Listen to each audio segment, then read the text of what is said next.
नमस्कार दर्शक मित्रों, मैं हूं दिया खटवानी और स्वागत है आपका के न्यूज में। चलिए गौर करते हैं आज के मुख्य समाचारों पर।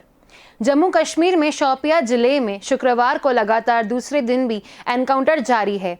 यहां एक मस्जिद में छिपे 3 आतंकियों को सुरक्षा बलों ने मार गिराया है। 2 आतंकी अभी भी मस्जिद से सुरक्षा बलों पर फायरिंग कर रहे हैं। पुलिस ने आतंकियों को सरेंडर करने के लिए कहा है। उन्हें समझाने के लिए स्थानीय इमाम और एक आतंकी के भाई को मस्जिद के अंदर भेजा गया है।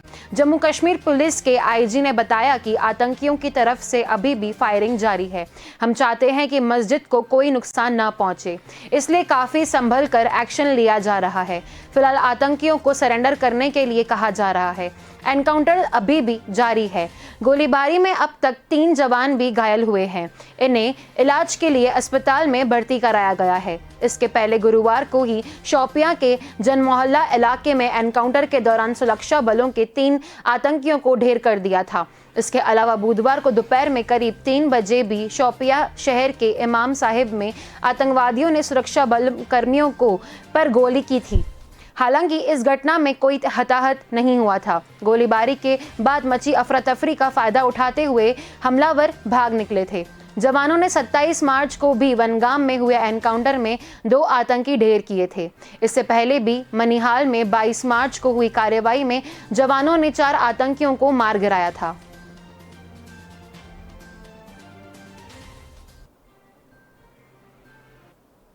लाइन ऑफ एक्चुअल कंट्रोल यानी LAC पर चल रहे तनाव को खत्म करने के लिए भारत चीन के मिलिट्री ऑफिसर्स की 11वें दौर की बैठक कुछ देर में शुरू हो जाएगी। कमांडर लेवल की इस बातचीत में गोगरा, हॉट स्प्रिंग और देपसंग में डी एंगेजमेंट को लेकर चर्चा हो सकती है। बैठक पूर्वी लद्दाख के चुशल BPM हट में होगी। बातचीत में भारतीय सेना का नेतृत्व लेह में 14वीं कोर के कमांडर लेफ्टिनेंट जनरल PGK मैनन नेतृत्व करेंगे।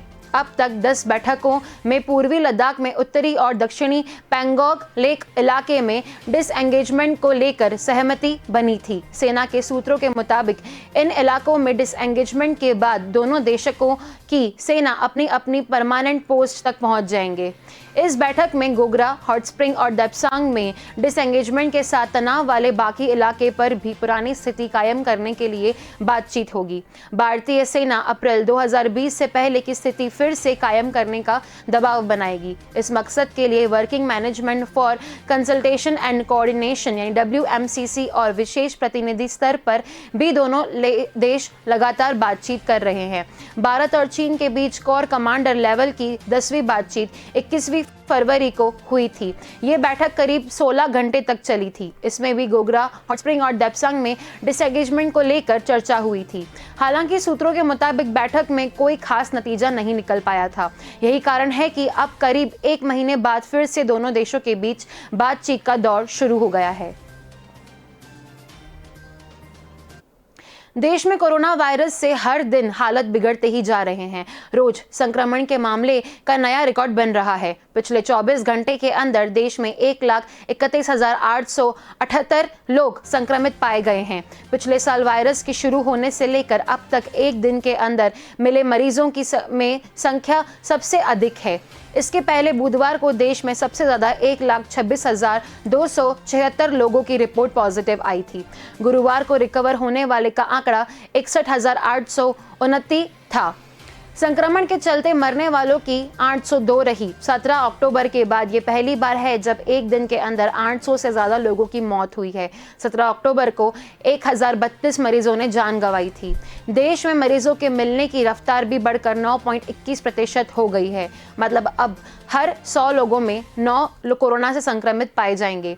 3 हफ्ते पहले यानी 11 से 17 मार्च के बीच मरीजों के मिलने की रफ्तार 3.11%, 18 से 24 मार्च के बीच 4.64% और अब 25 से 31 मार्च के बीच 6.4% की रफ्तार से देश में कोरोना मरीज बढ़ रहे थे। कोरोना केस के मामले में भारत भी अब अमेरिका की राह पर है। अमेरिका में पिछले 20 साल अगस्त और सितंबर में मामले काफी तेजी से घटने लगे थे। फिर अचानक अक्टूबर से इसमें इजाफा शुरू हो गया और दिसंबर के 1 महीने के अंदर रिकॉर्ड 63.45 लाख मरीज मिले।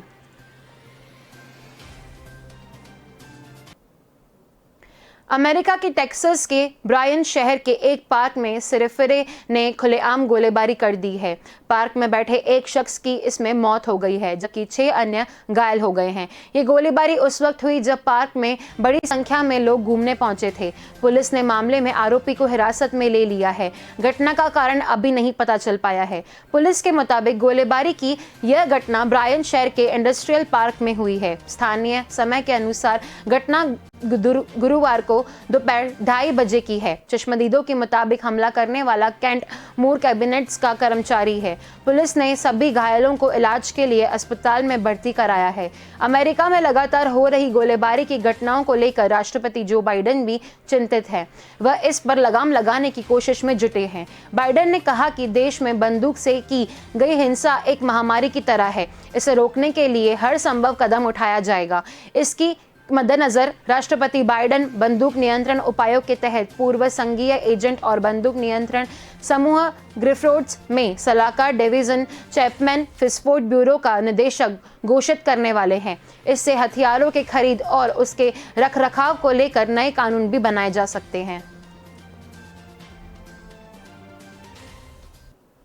3 महीने से अमेरिका गोलीबारी की घटनाओं से जूझ रहा है। गन हिंसा प्राधिकरण के मुताबिक 3 अप्रैल तक 8076 लोगों की मौत गोली लगने की वजह से हुई है। पर सबसे चिंताजनक बात यह है कि नया डेटा और ट्रेंड जो बताता है कि अमेरिका इतिहास में इन दिनों सबसे ज्यादा बंदूकें बिक रही है। नया ट्रेंड ये कि इन खरीदारों में अब आधे एशियाई अमेरिका हैं। इनमें भी अधिकतर चीनी है, जो हेड क्राइम की वजह से ऐसी गोलीबारी में आसान शिकार बनते हैं। न्यूयॉर्क में बंदूक कारोबारी जिमी गांग कहते हैं कि नए खरीदारों में चीनी अमेरिकियों की संख्या तेजी से बढ़ती जा रही है। मैंने कभी इतनी संख्या में इन्हें बंदूक खरीदते हुए नहीं देखा। अब तक चीनी लोगों में हथियार खरीदने में हिचकिचाहट रहती थी, पर न्यूयॉर्क में साउथ एशिया कम्युनिटी पर गोलीबारी की घटना 9 गुना बढ़ने के बाद लोग खुद को बचाने के लिए हथियार खरीद रहे हैं। गांग कहते हैं कि महामारी के दौरान बंदूकों की बिक्री 2 गुना हो गई है। इनमें आधा बिजनेस एशियाई अमेरिकियों से मिल रहा है। एक और चौंकाने वाली तथ्य ये है कि रहना पैकेज के तहत मिल रखते हैं का इस्तेमाल लोग बंदूक खरीदने में कर रहे हैं। देश के कई बंदूक दुकान मालिकों का मानना है कि अमेरिकी नागरिकों का एक वर्ग बंदूक खरीदने के लिए राहत पैकेज का इस्तेमाल कर रहा है।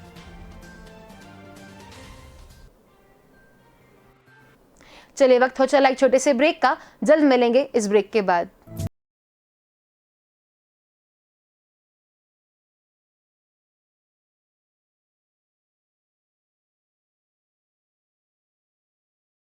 સશક્ત મહિલા અને તંદુરસ્ત તથા સુપોષિત બાળ બન્યા પ્રગતિશીલ ગુજરાતના વિકાસની પહેચાન।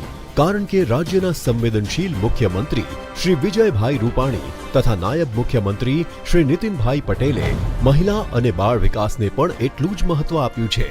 53,000થી વધુ આંગણવાડીઓ દ્વારા બાળકો, સગર્ભા બહેનો અને ધાત્રી માતાઓને દરરોજ મળે છે પોષક આહાર અને સાથે સ્વાસ્થ્યલક્ષી શિક્ષણ। 15 થી 18 વર્ષની કિશોરીઓને પણ પૂર્ણા યોજના અંતર્ગત પોષક આહાર અને નિસહાય વિધવા બહેનોને હવે મળી એક અનેરી હૂંફ। બાળકો, સગર્ભા બહેનો અને ધાત્રી માતાઓને દરરોજ ફ્લેવર્ડ દૂધ। એટલું જ નહીં, આંગણવાડીમાં શિશુઓને ગુણવત્તાયુક્ત સર્વાંગી શિક્ષણ મળે તે માટે પાપા પગલી યોજનાની શરૂઆત।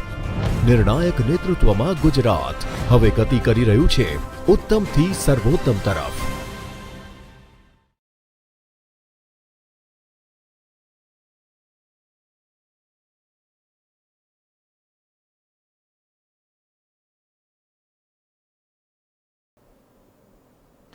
Welcome back. चलिए गौर करते हैं आगे के समाचारों पर। रिलायंस इंडस्ट्रीज लिमिटेड के चेयरमैन मुकेश अंबानी देश के सबसे अमीर कारोबारी हैं। मुकेश अंबानी को फायदे के कारोबार करने के लिए जाना जाता है। हाल ही में मुकेश अंबानी की कंपनी रिलायंस जियो ने टेलीकॉम कंपनी भारतीय एयरटेल के साथ स्पेक्ट्रम डील की है। ग्लोबल फाइनेंशियल कंपनी यूबीएस का कहना है कि रिलायंस जियो ने इस डील के जरिए $400 मिलियन करीब 9,951 करोड़ रुपए की बचत की है। रिलायंस जियो ने बढ़ती एयरटेल के साथ 3 सर्किल में स्पेक्ट्रम खरीदने के लिए सौदा किया है। इसके तहत रिलायंस जियो आंध्र प्रदेश, दिल्ली और मुंबई में भारतीय एयरटेल के 800 मेगाहर्ट्ज बैंड में कुछ स्पेक्ट्रम का इस्तेमाल करेगी। इस कदम से रिलायंस जियो के ग्राहकों को बेहतर सेवाएं मिल सकेंगी।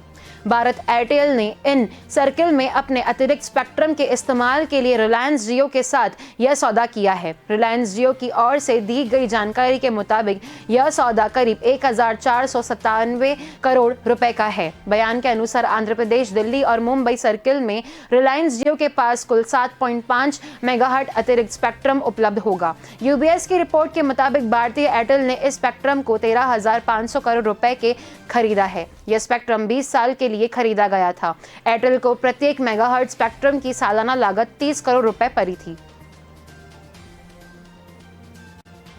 एक तरफ कोविड तो दूसरी तरफ महंगाई, दोनों ही आम लोगों की परेशानी बढ़ा रही हैं। जहां तक महंगाई की बात है तो उसने लोगों को मार्च में भी चैन लेने नहीं दिया। हालांकि वह 4 महीने में सबसे ज्यादा हो गई, लेकिन रिजर्व बैंक की टारगेट रेंज यानी 4+2 यानी 6% से नीचे रही। स्कॉशिया बैंक की Asia Pacific economics head Tuuli McCully कहती हैं, भारत में कोर महंगाई कुछ समय से बढ़ी हुई है, लेकिन महंगाई में बढ़ोतरी खाने पीने के सामान का दाम बढ़ने से हुई है। रिजर्व बैंक ने इस वित्त वर्ष की पहली छमाही में महंगाई 5.2% तक जाने का अनुमान दिया है, जो उसकी 2% से 6% की टारगेट रेंज में है।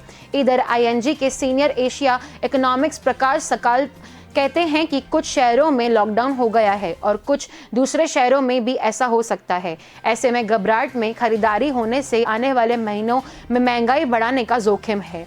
महंगाई रिजर्व बैंक को बहुत परेशान कर रही है।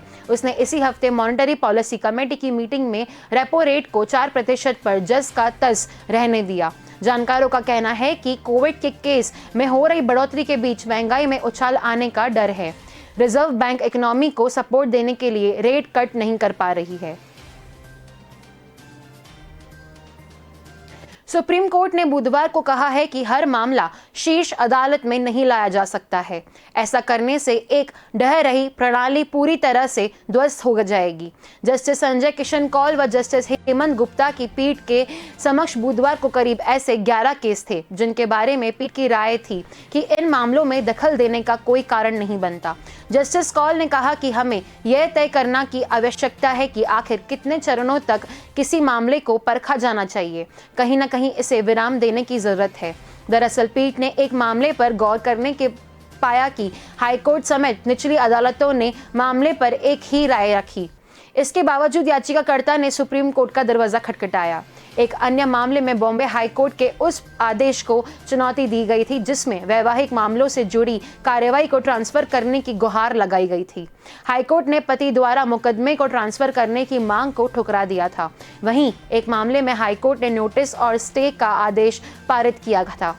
पीठ ने पाया कि नोटिस के खिलाफ सुप्रीम कोर्ट में अपील दायर की गई थी, जबकि स्टे ऑर्डर को चुनौती नहीं दी गई थी।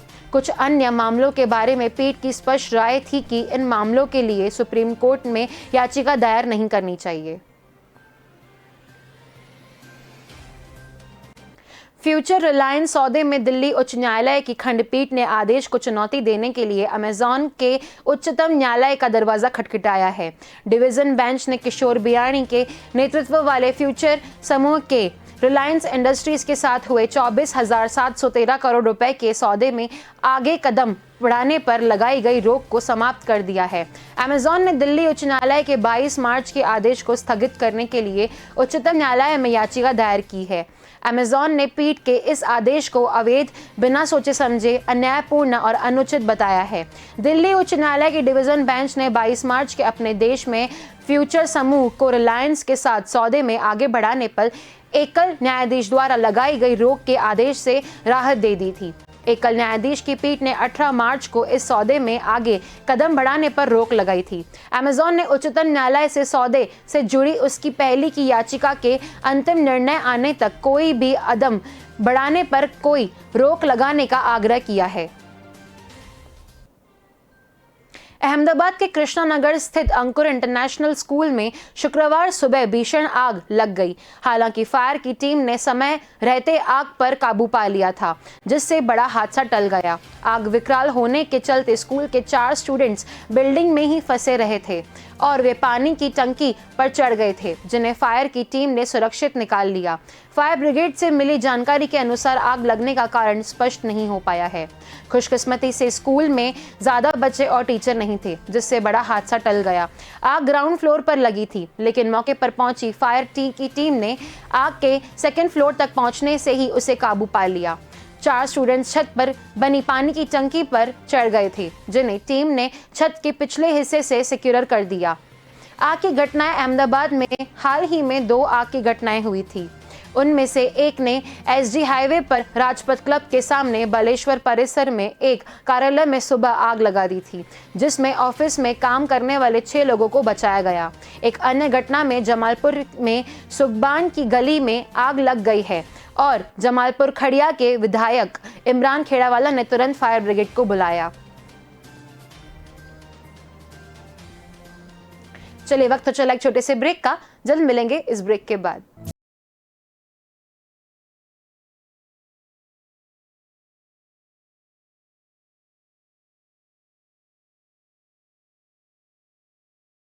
ગુજરાતના વિકાસની ગતિ તેજ છે, કારણ એ જ છે કે અહીં 1,24,000 કિલોમીટરના સરસ મજાના રસ્તાઓનું નેટવર્ક છે। નિર્ણાયક મુખ્યમંત્રી શ્રી વિજયભાઈ રૂપાણી અને નાયબ મુખ્યમંત્રી શ્રી નીતિનભાઈ પટેલના પ્રગતિશીલ નેતૃત્વમાં સમગ્ર ગુજરાત ડામરના પાકા રસ્તાઓના નેટવર્કથી ગૂંથાઈ ગયું છે। નાગરિકોને ટ્રાફિકની તકલીફ ન પડે એ માટે ઓવરબ્રિજ અને અંડરબ્રિજ બાંધવામાં આવી રહ્યા છે। અમદાવાદ રાજકોટ વચ્ચેની સફરમાં તો હવે જરાય સફર નહીં થવું પડે। તમામ મહાનગરો, બંદરો, ઔદ્યોગિક વિસ્તારો, પ્રવાસન અને યાત્રાધામોની યાત્રા વધુ આરામદાયક બનશે। અમદાવાદથી મેહોણાનો માર્ગ પણ 6 માર્ગીય થઈ રહ્યો છે। પ્રધાનમંત્રી અને મુખ્યમંત્રી ગ્રામ સડક યોજના જેવી લોકપ્રિય યોજનાઓથી માર્ગોની ગુણવત્તામાં સુધારો થઈ રહ્યો છે।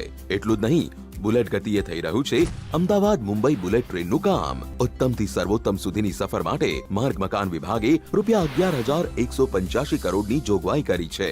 નિર્ણાયક નેતૃત્વમાં ગુજરાત ઉત્તમથી સર્વોત્તમ તરફ।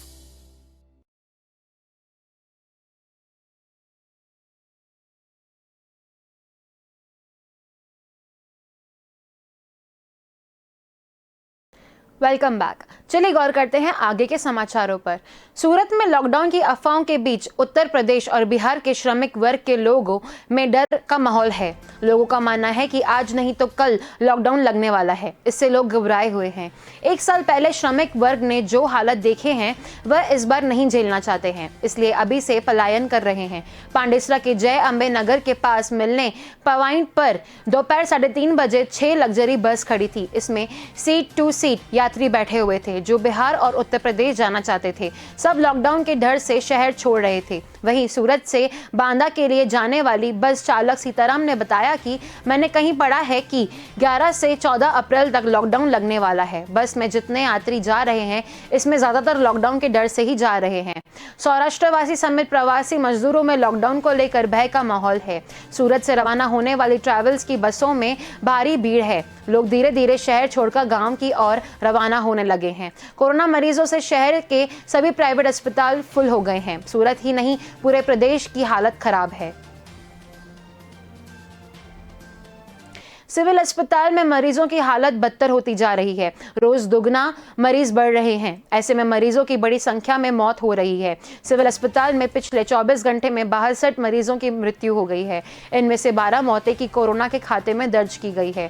पता चला कि घर से वार्ड तक पहुंचने में जो लंबा समय लग रहा है वह मरीजों के लिए जानलेवा साबित हो रहा है। ऐसी 5 बाधाएं हैं जिनमें समय खर्च हो रहा है। इन कारणों में मरीज की लापरवाही, एम्बुलेंस का इंतजार, समय पर स्ट्रेचर न मिल पाना, ओपीडी में 2 घंटे का इंतजार, कोरोना टेस्ट कराने के लिए 2 घंटे का इंतजार और उसके बाद वार्ड तक जाने के लिए लिफ्ट में वेटिंग होना शामिल है। इतनी जटिल प्रक्रियाओं में मरीज के साथ परिजनों भी बहाल कर रहे हैं। पहले बुजुर्ग और कोमोrbid मरीजों की मौत हो रही थी, अब कम उम्र के साथ स्टेबल मरीज भी अस्पताल में दम तोड़ रहे हैं। डॉक्टरों की माने तो जो मरीज आ रहे हैं वे सभी ऑक्सीजन वाले हैं। इससे पहले वे घर पर ही ठीक होने का इंतजार कर रहे हैं।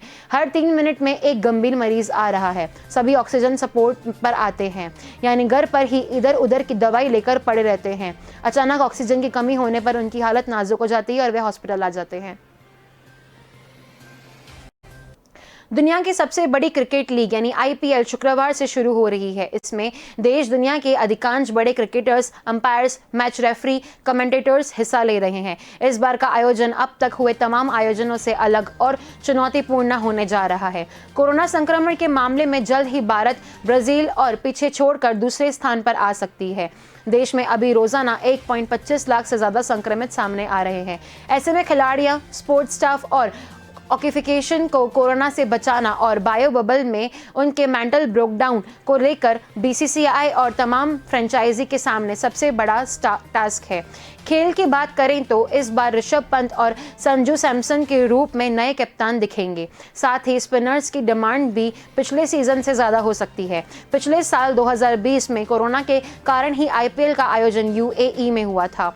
तब सभी टीमों ने लग्जरी होटल्स और प्राइवेट बीच भी बुक कराए थे ताकि उन्हें खिलाड़ियां बायो बबल से ऊब न जाएं। अगर टीम T20 वर्ल्ड कप इस साल अक्टूबर-नवंबर में भारत में होने जा रही है, लिहाजा इस आईपीएल को सभी देशों के खिलाड़ी वर्ल्ड कप की तैयारी मानकर भी चल रहे हैं।